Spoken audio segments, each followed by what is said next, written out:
Now you are at the last session of the course, Systemverilog Verification, Master Object-Oriented Programming Concepts. So in this course, I was trying to explain you the concepts of object-oriented programming that is used in Systemverilog language, which is again useful in test bench coding. So object-oriented programming, as you know, is a programming based on classes and objects. And by completing this course, I hope now you are clear with the properties of object-oriented programming like encapsulation, inheritance, and polymorphism.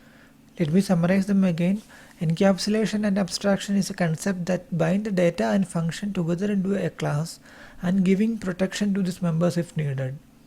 And inheritance is a property which will define common properties of classes in a common class or a base class and inherit them in the derived classes.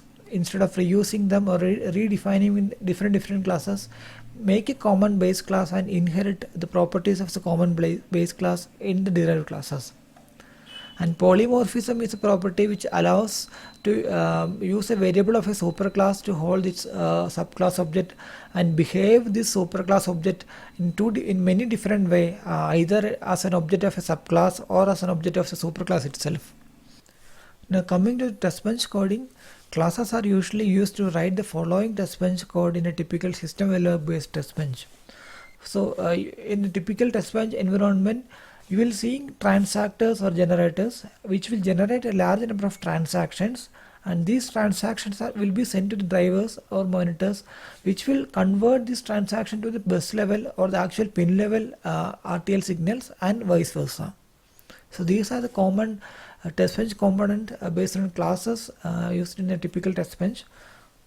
I have not covered any of these details like how to write a transaction class and how to define different transactors and agents and monitor services, etc. So finally you have successfully completed this course. Thank you very much for enrolling this course and completing this one.